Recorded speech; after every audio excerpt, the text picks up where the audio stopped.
she sold it, all of it. That's what my aunt said over the phone while I was standing in the parking lot outside my office, keys still in my hand.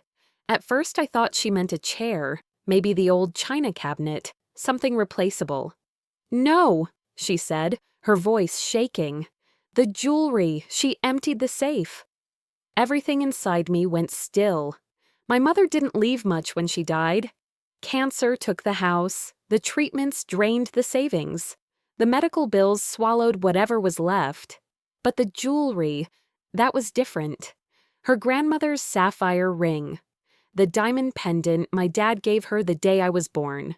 The emerald tennis bracelet she wore to chemo because she said it made her feel put together. Those pieces weren't assets. They were history. And my stepmother, Carla, had sold every single one. I didn't find out privately. I found out because she posted it.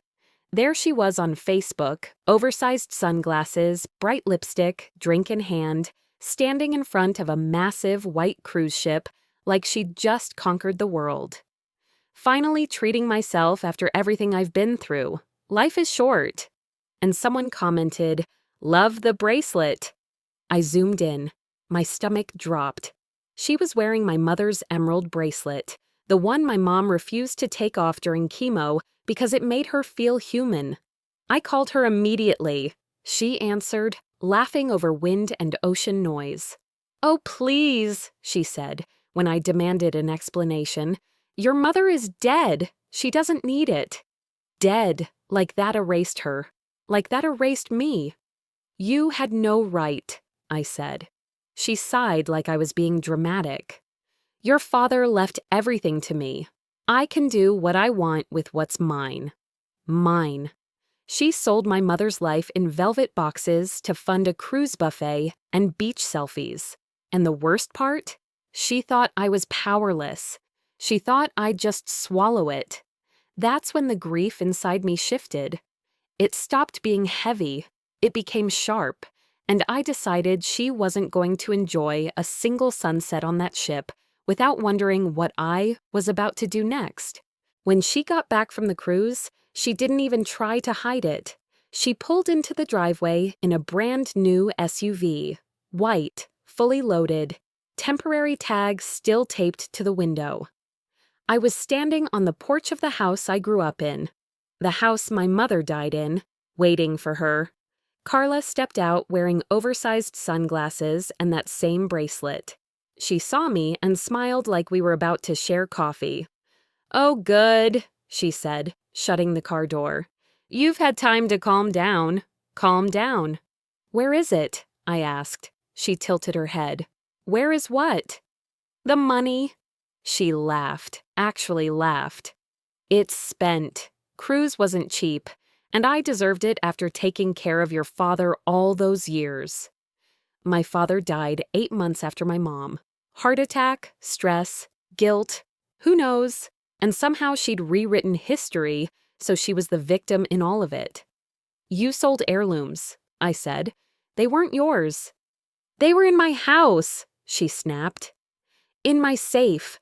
Your father left everything to me. You got your college fund. Be grateful." That's when I realized something important. She wasn't panicking, which meant she thought she was protected. I went home that night and dug through every document I had saved when my mom passed.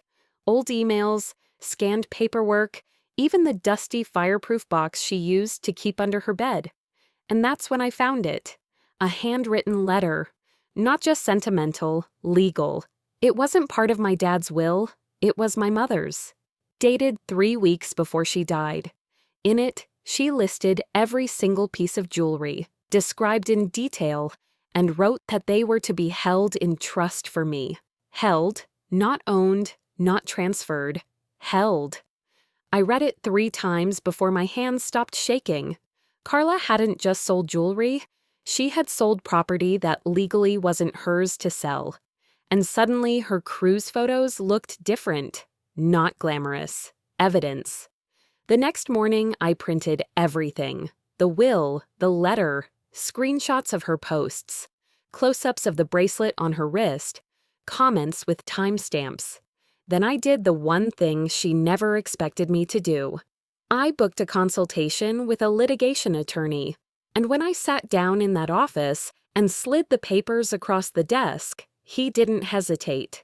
"She sold trust assets," he said calmly. "That's conversion, possibly fraud." For the first time since my mom died, I felt powerful.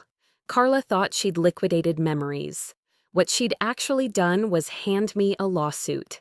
Carla was served on a Tuesday. I know because she called me 13 minutes later. Her voice wasn't breezy anymore. It wasn't wind and cocktails and life is short. It was sharp, panicked. "What is this?" she demanded. "You're suing me?" "Yes." "You ungrateful little—" She stopped herself, inhaled hard. "This is insane. They were in my house." "They were held in trust," I said evenly. "You sold property that wasn't yours." There was a long pause, then the shift. "You're really going to drag this through court? Over some old rings?" Old rings. That's when I understood something else. She still didn't think I'd go all the way. She thought I was bluffing, but my attorney wasn't. Within a week, we had subpoenas out to the jeweler who purchased the pieces. Turns out she didn't even bother with private collectors. She walked into a high-end estate buyer downtown and dumped everything in one transaction. They had records, itemized, photos taken during intake, appraisals, signatures, and the number at the bottom made my stomach flip. She hadn't just funded a cruise. She'd walked away with 6 figures. 6 figures. And then she bought the SUV, paid in full. My lawyer leaned back in his chair when he saw the paperwork. "She converted trust assets for personal use," he said. "That's not just repayment. That's punitive territory." Punitive, meaning the court wouldn't just make her return what she took. They could penalize her. He filed for an emergency injunction against the SUV and any remaining liquid assets from the sale. 2 days later, a court order froze her primary account. That's when the real meltdown started. She showed up at my apartment unannounced. No sunglasses, no designer bag, no bracelet. She looked smaller somehow.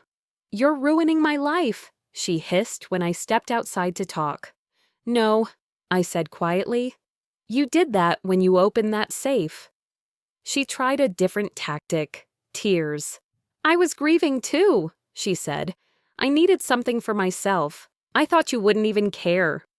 I stared at her. "You wore her bracelet boarding a cruise ship." Her face hardened. "She's gone. You can't keep worshiping a ghost." That sentence sealed it. This wasn't about grief. This was about entitlement. And for the first time, I wasn't reacting emotionally. I was calculating. Court date set. Financial records subpoenaed. Asset freeze in place. She thought she'd sold everything that mattered. She didn't realize I was about to put a price tag on every single thing she owned. She thought the court date would scare me. It didn't. What almost broke me happened the night before the final hearing. I was sitting in my car outside my mom's old house. The porch light was still the same soft yellow glow she used to leave on for me. For a second, I wasn't a grown adult filing civil litigation paperwork. I was just her daughter, and I felt small. I felt like a child again. I almost drove home and dropped the whole thing. I almost convinced myself maybe Carla was right. Maybe she was the widow. Maybe legally she thought it was hers. Maybe I was being cruel. I actually sat there and cried, because grief makes you doubt yourself. It makes you question whether fighting is worth it. And then I remembered something, a comment, not from family, not from a lawyer, from one of you. On my last video, someone named @Sarah Jenkins wrote, "Disrespecting the dead is the highest form of betrayal. If you don't fight for their memory, who will?" And I laughed through my tears because you guys have been telling me the same thing for months. Stop letting people walk over you. Stop shrinking yourself to keep the peace. I wiped my face. I looked at that house one more time, and I chose not to be small anymore. The next morning in court, Carla didn't look confident. She looked cornered. Her attorney tried to argue that she believed the assets were marital property, tried to frame it as a misunderstanding.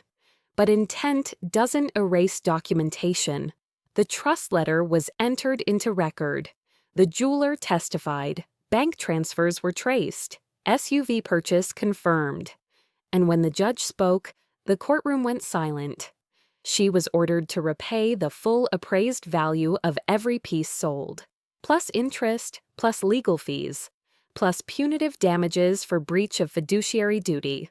The total was more than what she'd received from the jewelry. Much more. She had to refinance the house to cover it. The SUV, seized, sold. Every cocktail on the deck photo she posted, evidence. By the time it was over, she didn't just lose cruise money, she lost savings. She lost equity. She lost the illusion that she could erase my mother without consequence. After the ruling, she tried one last time. "You didn't have to destroy me," she whispered outside the courtroom. I looked at her calmly. "You didn't have to open that safe. I took the settlement money and did something she'll never understand." I tracked down 2 of the pieces through private resale networks and bought them back. The sapphire ring, the emerald bracelet. They cost more the second time.